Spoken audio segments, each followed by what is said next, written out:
rojo azulada. Directamente, ustedes recuerdan que hablamos un poquito sobre lesiones primarias, ¿cierto?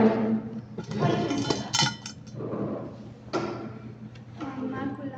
Mácula, nódulo y tumor, ¿cierto? Entonces, ¿la mácula qué es? La pápula. Elevación. Parece una mancha, pero es una elevación, ¿cierto? El nódulo, ¿cuánto medía? Menos de 2 centímetros. Ya, y el tumor Más de 2 centímetros. era más grande. Entonces, tienen que tener en cuenta todas esas lesiones, porque nos va a ayudar a describir, o al momento de describir, voy a mencionar estos términos que deben de tener en claro para que ustedes mismos lo entiendan. ¿Qué vamos a lograr el día de hoy? Ustedes van a identificar las patologías de glándulas salivales a partir, obviamente, no solo de las características fisiológicas, sino también a través de sus características clínicas. ¿Qué lesiones vamos a ver? La psoriasisis, el mucosel, la rándula. Vamos a ver el gran grupo de tumores benignos, malignos, las de tipo viral y vamos a hacer una capitulación. Bien, antes de entrar un poquito ya a las patologías como tales, vamos a recordar lo que se refiere a las glándulas salivales. ¿Qué tipo de glándulas son las glándulas salivales? ¿Cómo? Mayores, menores, primarias y secundarias. ¿Qué tipo son? ¿Endocrinas o exocrinas? Exocrinas, ¿cierto? Porque van a liberar su contenido donde finalmente a la cavidad oral. Como su compañera dijo, hay glándulas salivales mayores y menores. Las mayores solamente van a ser tres: la parosidad, la submaxilar, que se podría decir que da el 90% de saliva, mientras que la sublingual, que es en el piso de boca, da el 5% de la saliva. Las glándulas salivales menores, todas en conjunto van a dar del 5 al 10% de saliva. Y hay un promedio de 1000 glándulas salivales menores. Bien, estas glándulas van a tener una estructura anatómica que va a estar constituida por pieles, los acinos, que son de diferente tipo, y los conductos, el estriado, el intercalado y finalmente el conducto exterior. Hay tres tipos de acino: seroso, mucoso y el mixto, que es una unión entre mucoso y el seroso. ¿Okay? Aquí tenemos, miren, una muestra del acino seroso. ¿Qué más vamos a ver? Alrededor de los acinos y de los conductos exteriores vamos a tener células mioepiteliales. Estas células prácticamente van a ser las encargadas de dar ese estímulo para que la producción de esos acinos vayan y pasen por los conductos, y también a su vez estas células mioepiteliales van a estar alrededor de nuestros conductos justamente para presentar esa secreción. Recuerden que eso es parte de histología, parte general, para que entiendan. ¿Por qué? Porque hay tumores que van a proceder justamente a estas células mioepiteliales. Bien. Ahora vamos a estudiar un poquito cada uno de los acinos. Los acinos serosos están constituidos por células serosas. Van a tener una forma piramidal, como lo ustedes observan acá. Un núcleo esférico puede estar ubicado en la parte basal.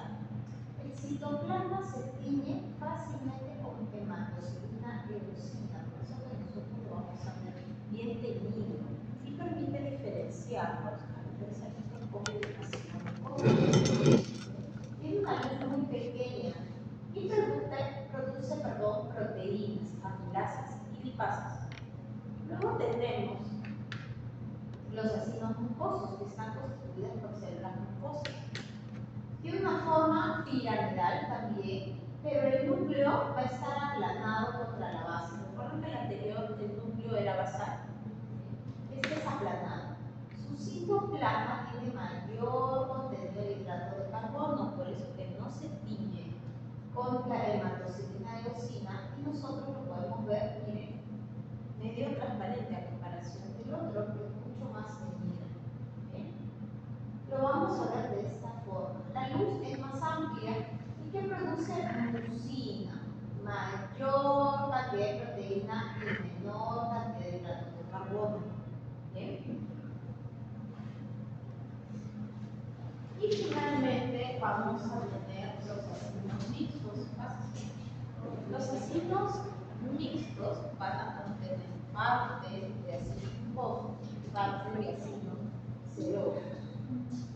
Aquí tenemos una parte de ácidos serosos, ácidos mucosos, y miren los mixtos. Los mixtos tienen la parte mucosa y la parte serosa va a estar constituida por esta secretina de hialurus. Y ambas secreciones van a salir por un mismo conducto. Aquí tenemos un esquema que se entiende un poquito mejor. Aquí está el acino, ¿bien?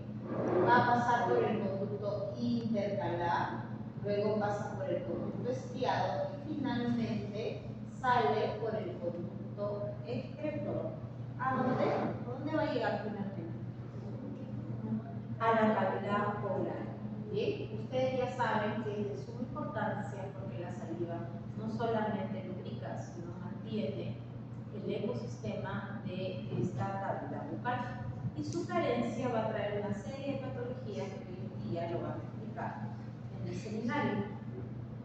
Patología de glándulas salivales. Tenemos anomalías del desarrollo ocasionadas algunos por traumatismos, trastornos obstructivos, se puede dar por infecciones, a consecuencia de inflamaciones, por enfermedades metabólicas y también por tumores benignos y malignos. Entonces podemos ver que hay diferentes orígenes de esas patologías. Bien, vamos a empezar con la cialolitiasis. ¿Qué es la cialolitiasis? Es simplemente la obstrucción de un conducto excretor menor. ¿Bien? ¿Qué va a ocurrir? Como cogemos su nombre, va a haber un depósito calcificado que va a obstruir finalmente ese conducto excretor. Estas calcificaciones, ¿por qué están constituidas?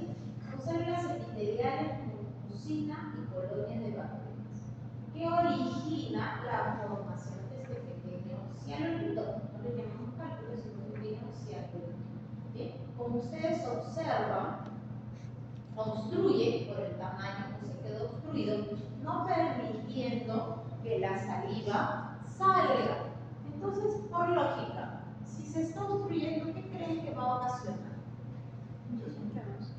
Antes de pasar a la otra diapositiva, ¿qué creen que va a sentir el paciente? Dolor, obviamente. ¿Qué más? Lo dijiste. Va a haber inflamación alrededor, porque miren el esquema. Esto va a seguir produciendo. Más aún, ¿cuándo creen que se va a producir más saliva? ¿Cuándo se les produce más saliva? Cuando comen, ¿cierto? O cuando ven un plato que les gusta un montón, que comienza a secretar saliva. Eso es normal.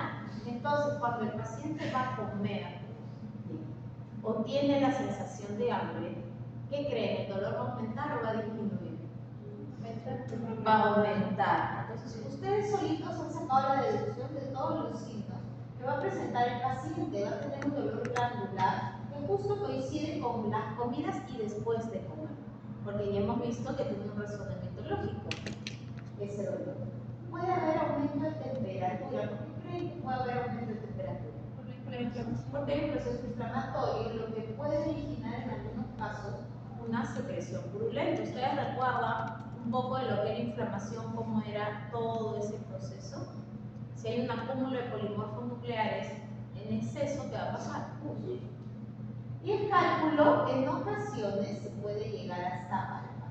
El tratamiento es extirparlo. Puede ser con una conductoplastía o extirpación incluso con la glándula completa. Porque recuerden, ¿qué glándulas se obstruían? ¿En dónde ocurrían?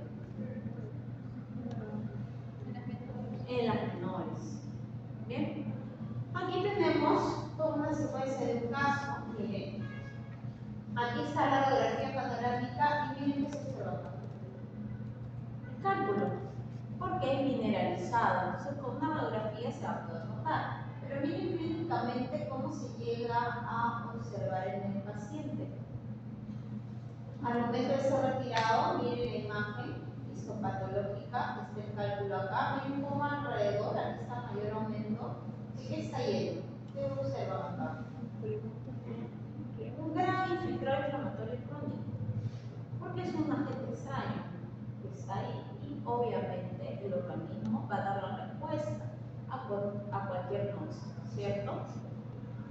¿Cómo lo sacan? Muchas veces sacan por toda la glándula salival, otras veces está tan en la superficie como lo vemos acá.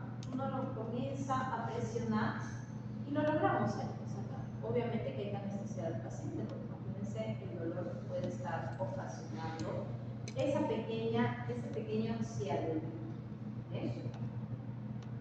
Entonces ya hemos visto lo que es la cialolitiasis. Ahora vamos a pasar al mucosel. El mucosel es una putrefacción del tejido conectivo. ¿Por qué se va a dar eso? Por una extravasación de mucina, mejor dicho, de saliva, ¿a dónde? Hasta el conectivo. ¿Por qué se va a dar? Por un traumatismo. Miren, este esquema lo explica muy bien. Aquí está nuestro signo, nuestro conducto, pero miren qué pasa. Por un traumatismo, este conducto se rompe. Y la saliva, en lugar de ir a la boca, ¿a dónde se va? Al conjuntivo. ¿Okay? Frecuentemente sale en el labio inferior y el antecedente o etiología es un traumatismo.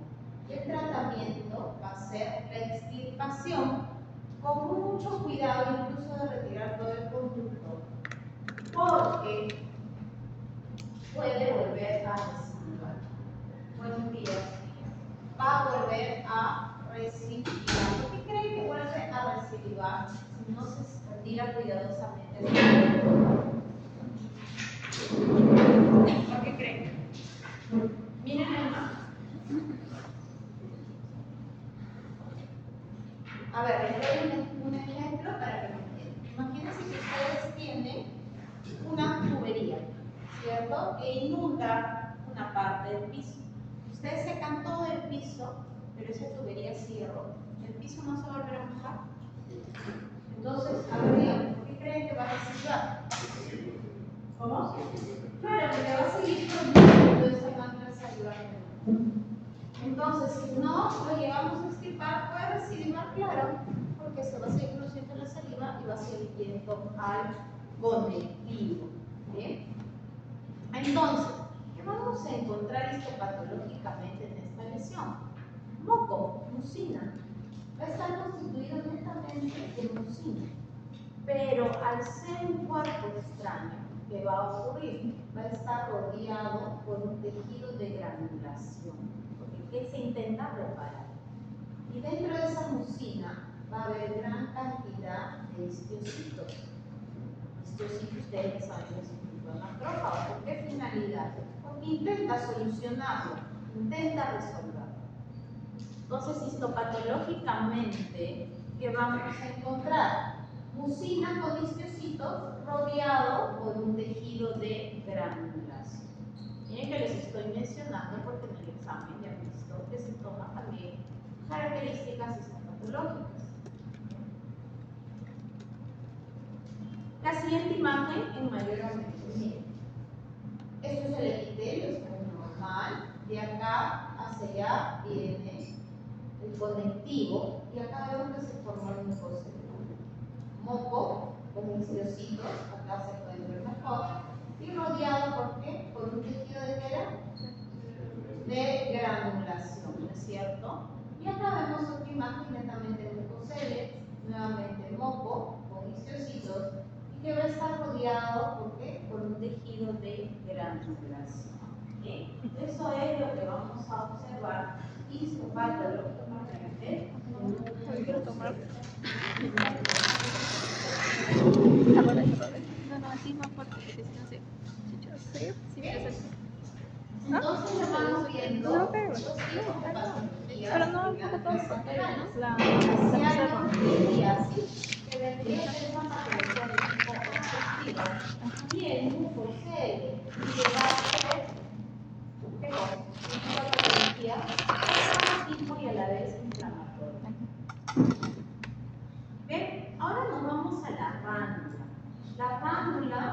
considerada un tipo de mucosele, pero ya recibe otro nombre y es considerada como otra entidad. ¿Sí? Igual, es la tumefacción del tejido conjuntivo, pero donde a nivel de piso de boca. Solo se va a dar en piso de boca, ¿correcto? Por una lesión en qué nivel de los conductos de la glándula sublingual. ¿Sí? Ahí viene la diferencia y tomó otro nombre. Aparte, va a ser de mayor tamaño que el mucosele. Los mucoseles son más pequeñitos. Las ránulas, miren, calculen qué tamaño puede ser. Miren, está más o menos de la premolar hasta casi el canino. Está ocupando todo el piso de boca.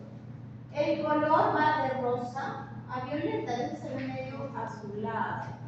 Por la misma ubicación que tiene. Si ustedes levantan su lengua, ¿qué coloración van a ver? Me van a pasar una serie de venas, arterias, que tienen más o menos ese color. Entonces, cuando se forma esa ránula, que simplemente es la acumulación de saliva en ese nivel, pero está distendiendo esa zona. ¿Sí? Y va a ser unilateral. ¿Por qué es importante tener en cuenta esto? Porque nos puede confundir.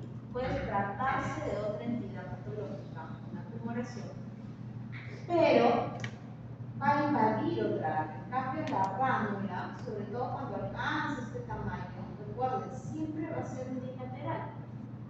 ¿Por qué? Porque afecta, si bien es cierto, conductos de glándulas salivales, donde la sublingual y los conductos de la sublingual están en todo piso de boca, pero solamente se va a dar a nivel de uno, no es que va a ocupar todo. Por eso es que va a ser unilateral. Es una característica importante que deben de tener en cuenta y que nos va a ayudar para el diagnóstico. Pase, por favor. Bien, entonces estamos viendo que la ránula ya recibe otro nombre. En la literatura lo van a encontrar y muchos dicen sí, es un tipo de mucosele, puede ser, mejor dicho, es un tipo de mucosele porque es lo mismo que la asociación de moco o mucina, donde en el conectivo. La teoría o el concepto de mucosele es el mismo, pero recuerden que la ránula solamente se va a dar en conducto de la sublingual. Mientras que el mucosele se produce en donde en glándulas de tipo menores, muy bien, sobre todo a nivel del labio, que es lo más frecuente. Ahora nos vamos a ir al gran grupo de tumores benignos y malignos de glándulas salivales. Todavía no hemos entrado a todo lo que son neoplasias, pero vamos a ir adelantando un poquito de ciertas diferencias entre los tumores benignos y malignos, pero enfocándonos específicamente a glándulas salivales.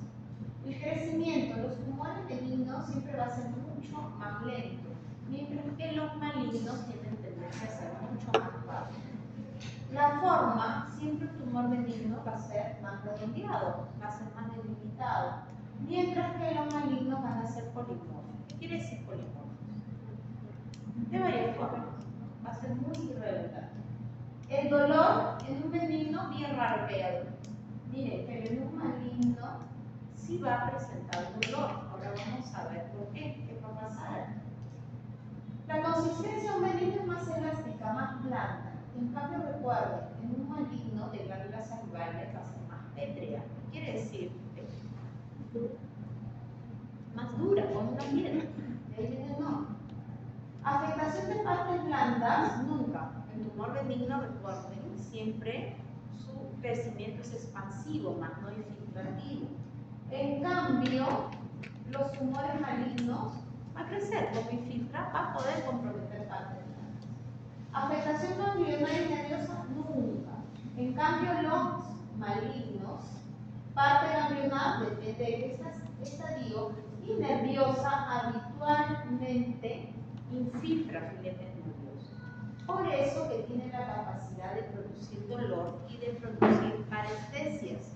¿Bien? Por esa capacidad de infiltrar filetes nerviosos.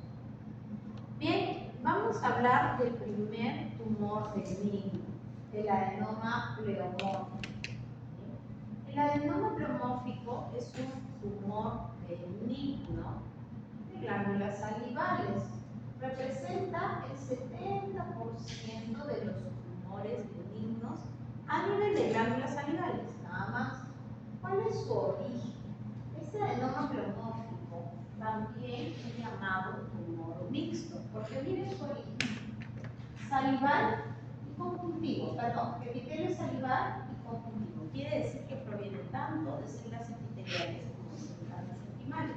Por eso, inicialmente y hasta el día de hoy, las literaturas las nombran como tumor mixto. ¿Bien? El aspecto clínico, siempre van a ser tumores muy bien delimitados, no infiltrantes y van a estar encapsulados. Los adenomas pleomórficos van a estar encapsulados por una pseudocápsula de tejido fibroso que lo van a rodear y permiten delimitar. Ves que es un tumor benigno, puede llegar a crecer. Miren, cuando coge la parótida, que normalmente en la mayoría de casos, la glándula más afectada por casi todas las neoplasias benignas o malignas de glándulas salivales es la parótida. ¿Bien? Cuando se localiza en la parótida, puede estar o se va a localizar debajo del oído o también por delante de él. Miren qué tal crecimiento puede producir, pero ustedes al palparlo van a ver que va a estar sumamente bien delimitado, bien circunscrito. ¿Qué características histopatológicas vamos a observar? Porque finalmente el que da diagnóstico definitivo en todas las tumoraciones es el histopatológico. Porque finalmente al momento de evaluar, ¿qué vamos a ver? Tumoraciones, podemos decir consistencia bien delimitada, por la ubicación de la glándula comprometida, podemos decir, puede ser tal tumoración, porque ya les estoy adelantando que el adenoma pleomórfico casi siempre compromete la parótida. Pero miren acá cómo se ha expandido a este nivel. ¿Bien? Y también en este caso se trata de una parótida, pero por lo general la parótida va a hacer que la tumoración aparezca debajo del oído o por delante del oído.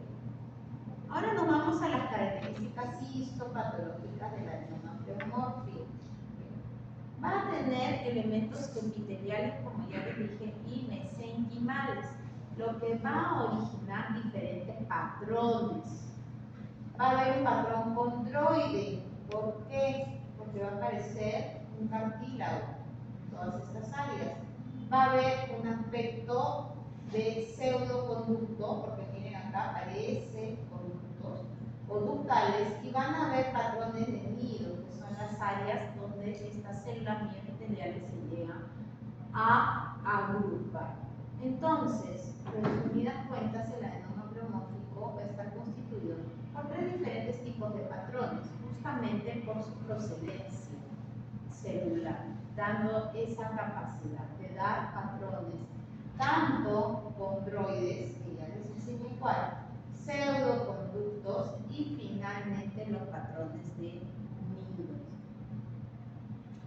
Ahora vamos a ver otro tumor benigno. Vamos a mencionar dos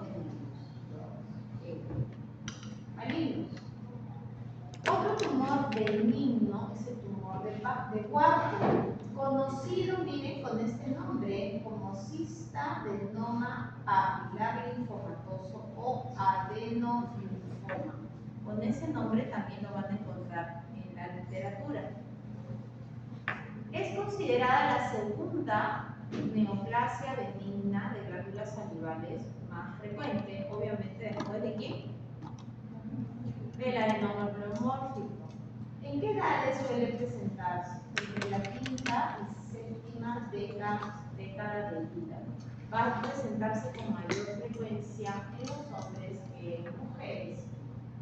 Y se va a presentar casi siempre como un lóbulo superficial de la parótida. Otro tumor que frecuentemente se va a dar a nivel de la parótida, pero es muy importante las características clínicas que va a presentar. Acá nos dice un lóbulo muy superficial, va a estar muy sobresalido. ¿Bien? y va a tener tendencia a ser bilateral, o sea, se va a presentar en ambos lados y sincrónicamente. El tratamiento es quirúrgico. Entonces, miren, una característica que nos permite diferenciarlo del adenoma pleomórfico. Bien.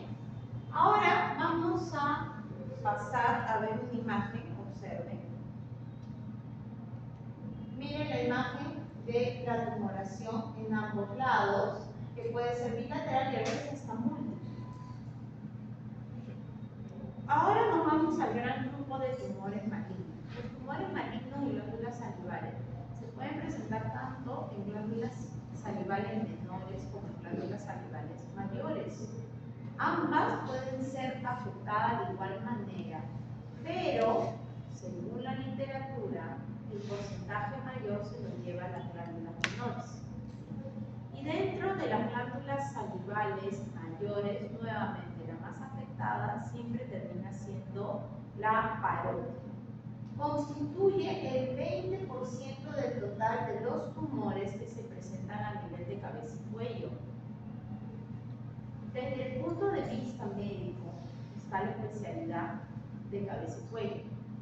Cabeza y cuello no solamente considera o divide o dice tumores de la cavidad oral. Para ellos, tumores de la cavidad oral son solo los que se presentan dentro de la boca.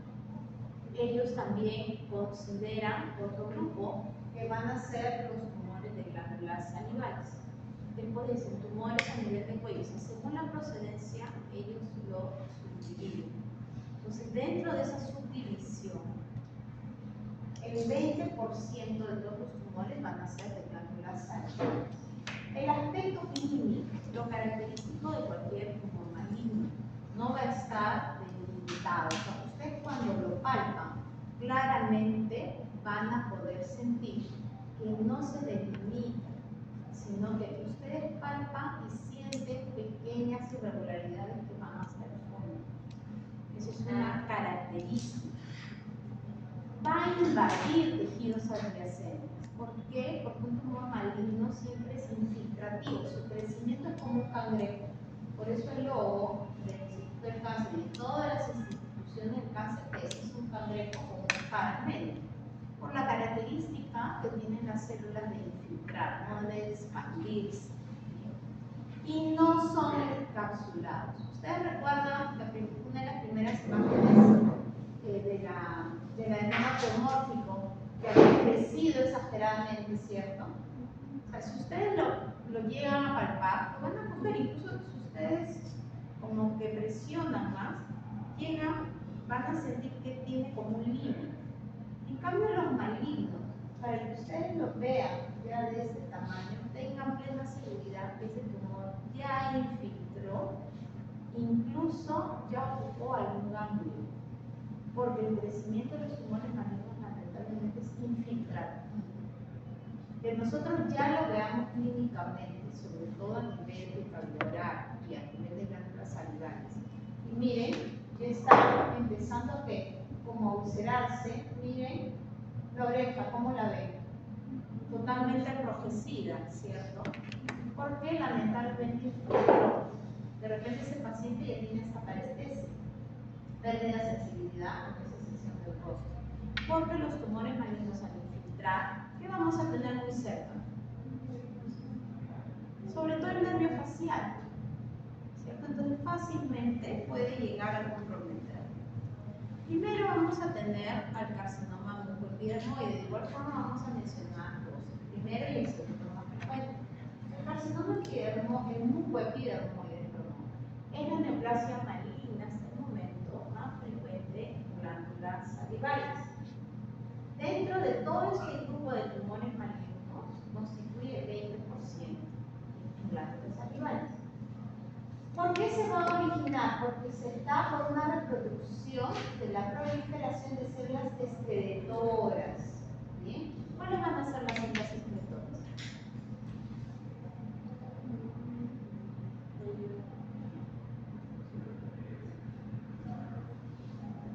¿Quiénes finalmente excretan?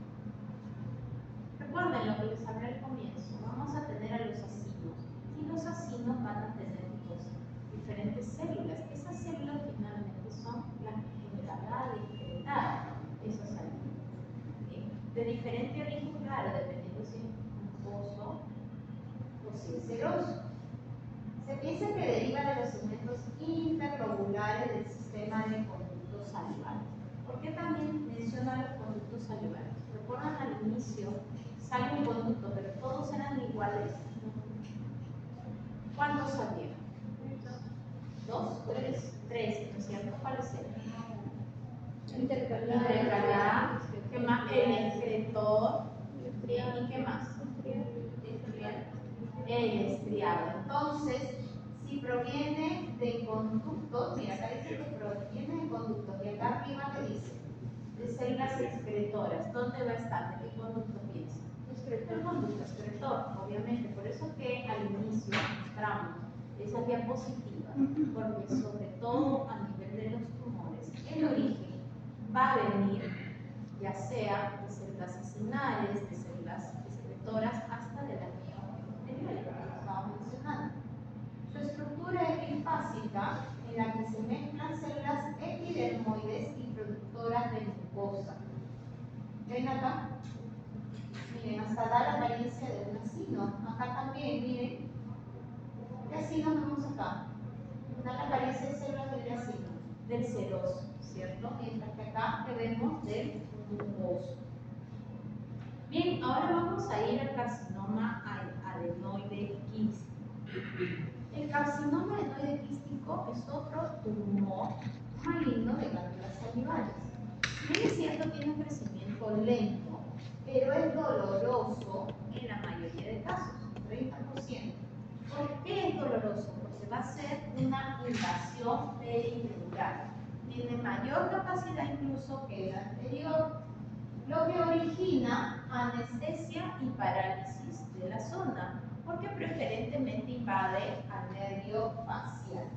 Va a presentar tres formas histológicas: el patrón sólido, que es este, el patrón filiforme, porque parece unas cribas en ojitos, y el patrón tubular.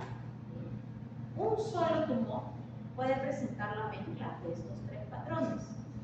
Hoy en día ya se sabe que el predominio de algunos patrones determina un poco el pronóstico del paciente. La prevalencia del patrón sólido, que es este, es el de peor pronóstico para el paciente.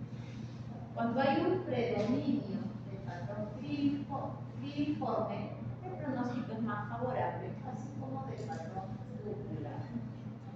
Cuando recién se empezó, ustedes saben que recién se comienza a ver casos, la parte de patología empieza a analizar. Inicialmente lo llamaban cilindroma, por el aspecto que tiene las células con los patrones que constituyen. Entonces, con ese nombre también lo van a encontrar. Pero el nombre actual dado por la OMS es carcinoma adenoide quístico. Pero ustedes recuerdan que este tumor tenía esa capacidad de ¿qué? De invasión perineural, ¿cierto? Y lo vemos acá abajo. Miren, aquí están los filetes nerviosos. Y miren cómo el filete está invadido por estas células tumorales malignas, tal como lo vemos en el mapa. Entonces, si se preguntaría, ¿cuál de los tumores de glándulas salivales malignos hace invasión perineural? El carcinoma adenoide quístico. O si ponemos el carcinoma adenoide quístico invade filetes nerviosos, verdaderos, ¿cierto? Bien, acá tenemos otra imagen, miren, que permite ver la parte del patrón sólido y el patrón filiforme. El panorámico da otra apariencia, ¿cierto? Pero al momento que lo vemos detenidamente, vemos que las células que están acá en sólido son las mismas que están en la parte filiforme como en la parte tumoral. Y ahora acá tenemos otra imagen de cómo el filete nervioso termina siendo invadido por estas células malignas. Miren todo, incluso la parte central, vemos la mielina entremezclada con estas células tumorales malignas. ¿Por qué? Porque esa es la capacidad que tiene cualquier célula maligna. Es la capacidad que finalmente va a tener el cáncer, de hacer esa invasión, esa infiltración. Por tal motivo es que llega a penetrar un ganglio linfático. y de esta manera sin metástasis. Incluso llega a infiltrar vasos sanguíneos. Por eso hay diferentes vías de metástasis. Hay metástasis linfática, que es a través de los ganglios. Metástasis hematógena, que es a través de ¿qué?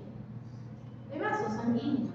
Hay transcelómica, porque también es a través de los fluidos, y hoy en día consideran la iatrogénica, que es ocasionada por el mismo profesional. Y a veces el odontólogo termina haciendo esa metástasis iatrogénica por una evaluación inadecuada en el paciente.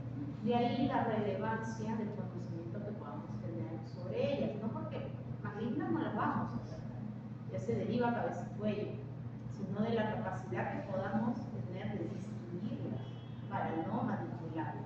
O si la manipulamos para una biopsia, hacerlo de la manera adecuada.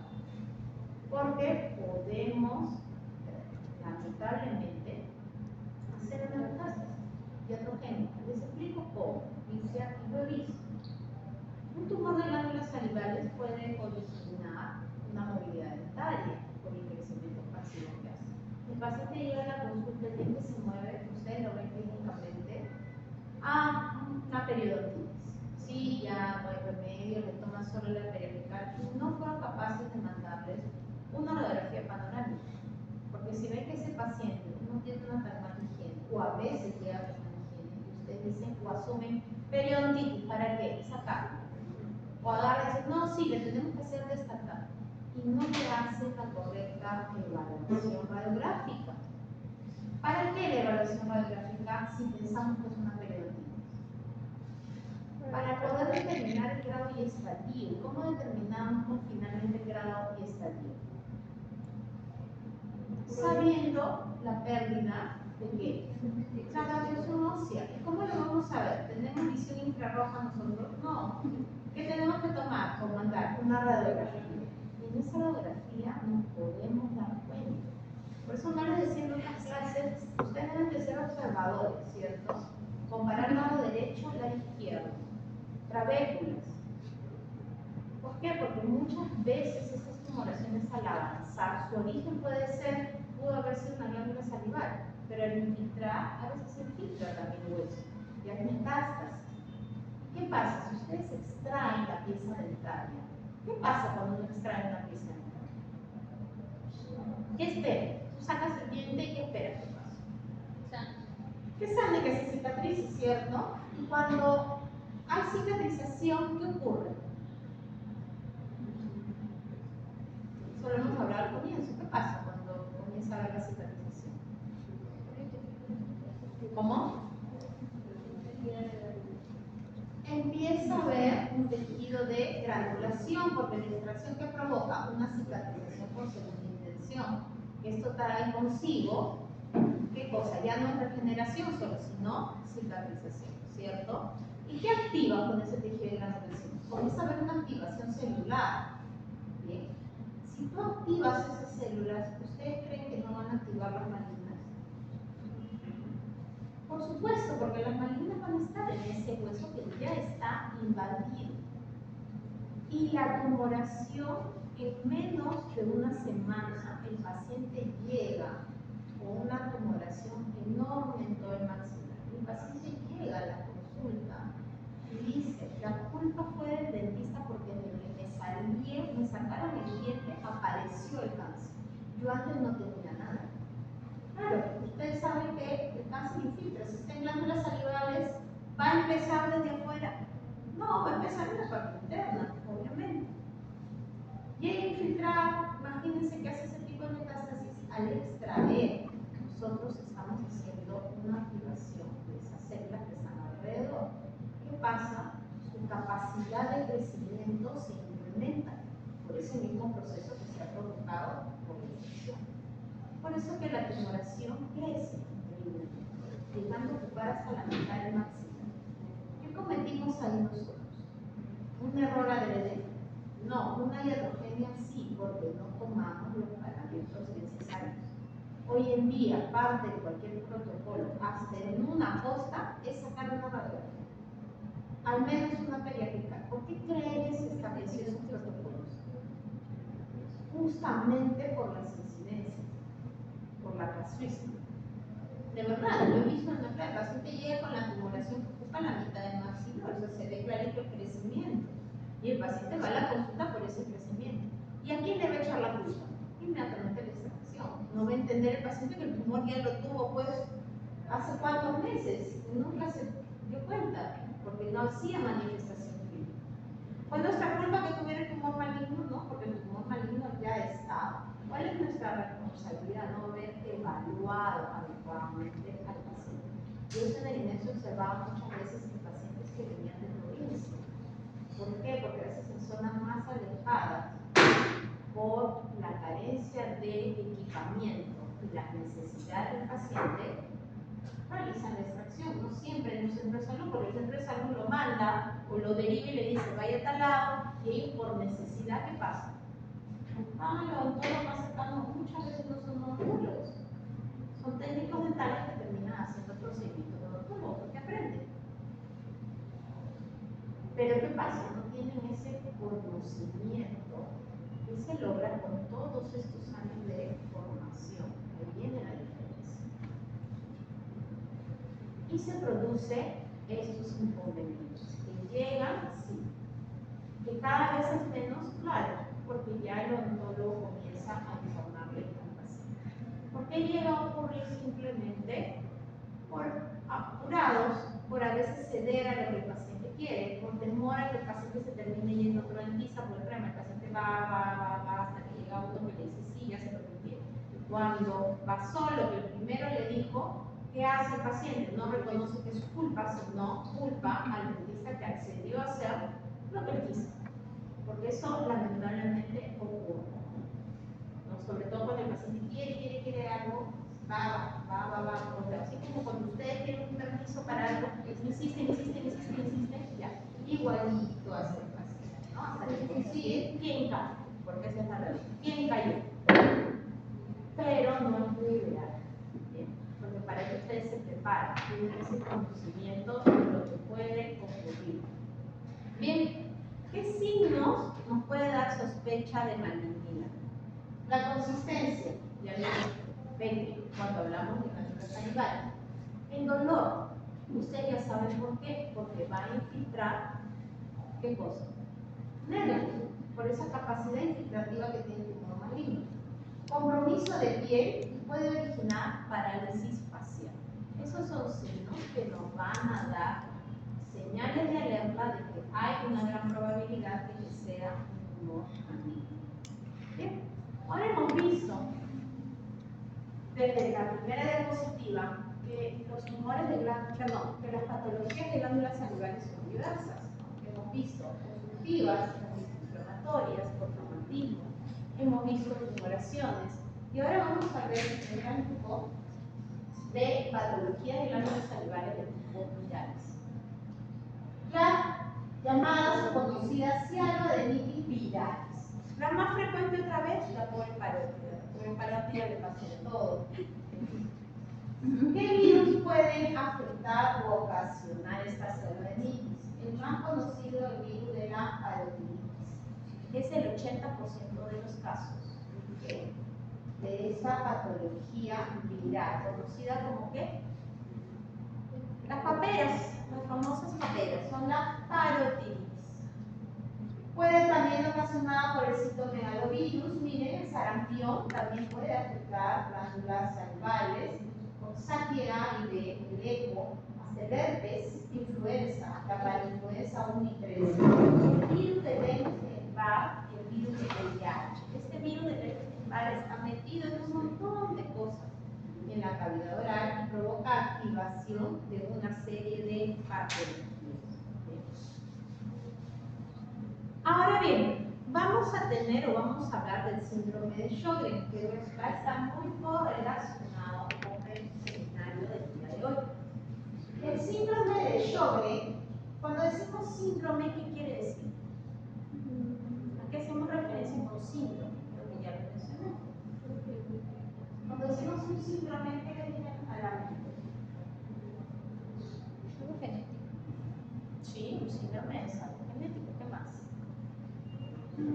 ¿Qué le viene a la mente la palabra síndrome? Sí. ¿Cómo? ¿Cómo? ¿Qué les viene a la cabeza la palabra síndrome? O algo que se está durmiendo, parece. ¿Qué te trae a la mente la palabra síndrome?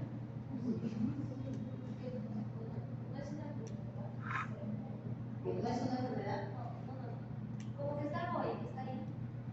Está ahí, no tiene que estar ahí, ¿no? ¿Qué les trae a la mente la palabra síndrome? A ver. El conjunto de varias. ¿Cómo? El conjunto de varios signos. Exacto, es un conjunto de signos y síntomas. ¿Qué quiere decir? ¿Que va a presentar una sola cosa?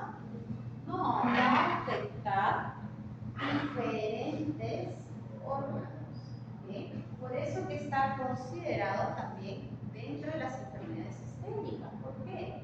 Porque como afecta a varios órganos, va a afectar el sistema. ¿Sí?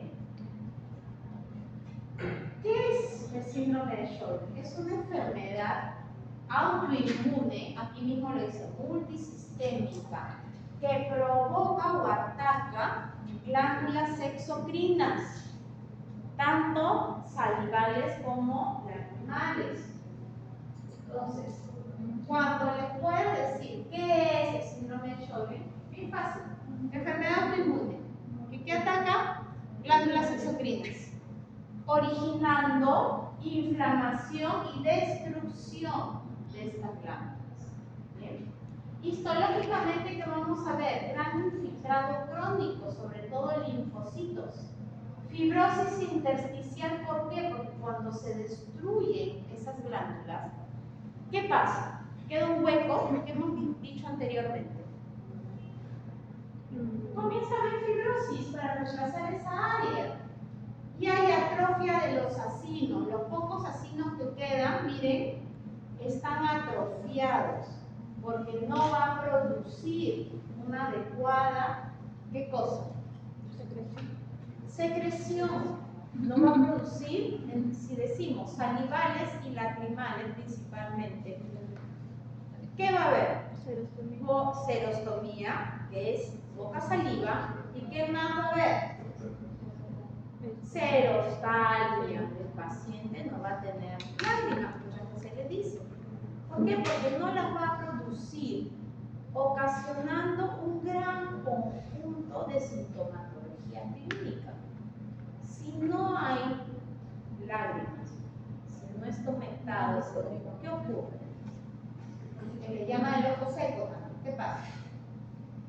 Conjuntivitis. El paciente va a estar todo el día abriendo y cerrando porque va a sentir como que tuviera una pajita ahí, porque esa área no está lubricada.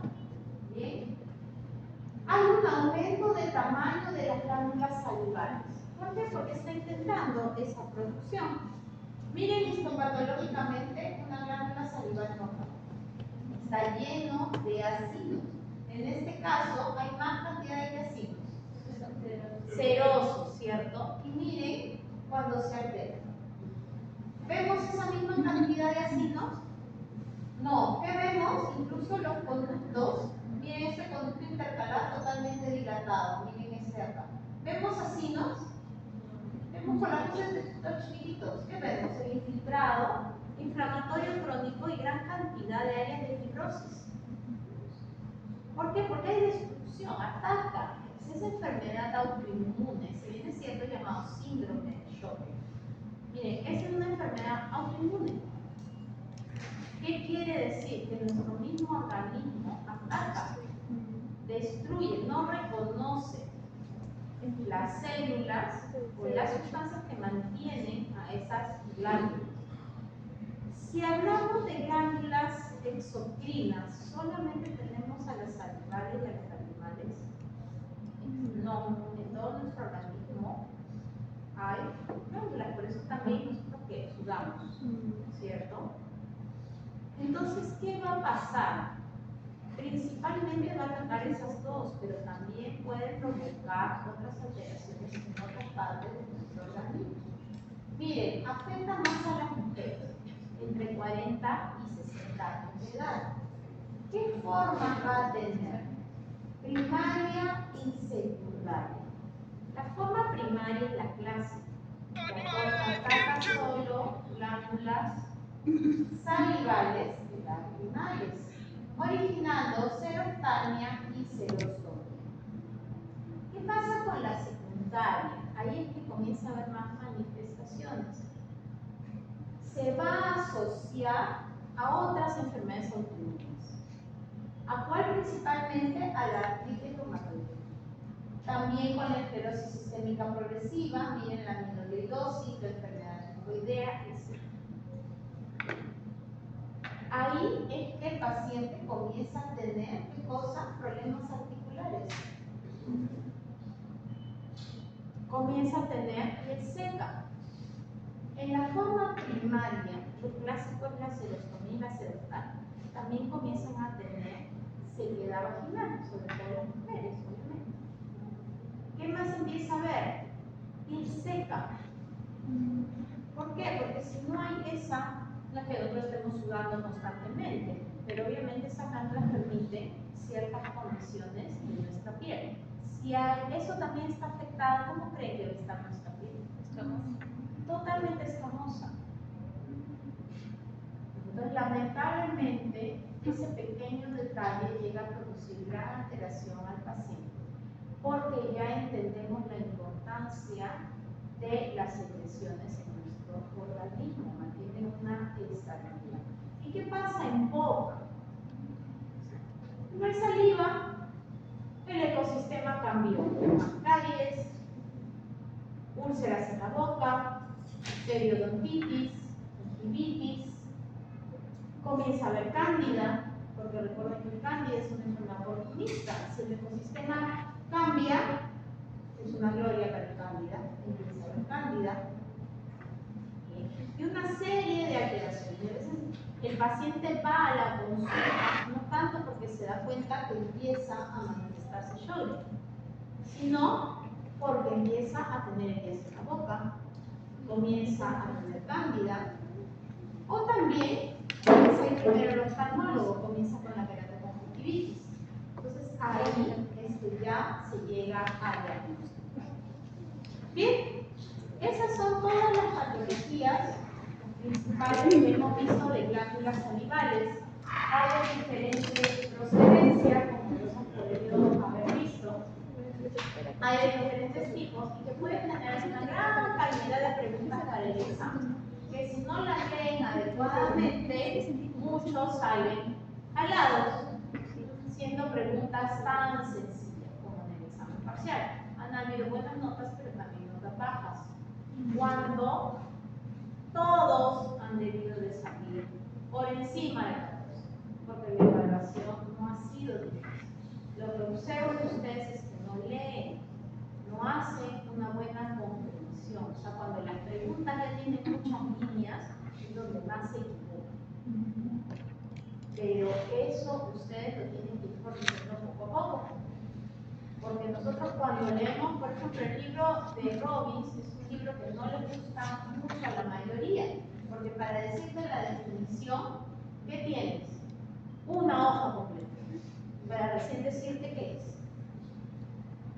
Pero te lleva mucho a la interpretación, porque tienes que entender para que tú mismo te des cuenta o se te quede en la mente la definición. Porque si memorizamos, vamos a poder memorizar todo lo que estamos haciendo.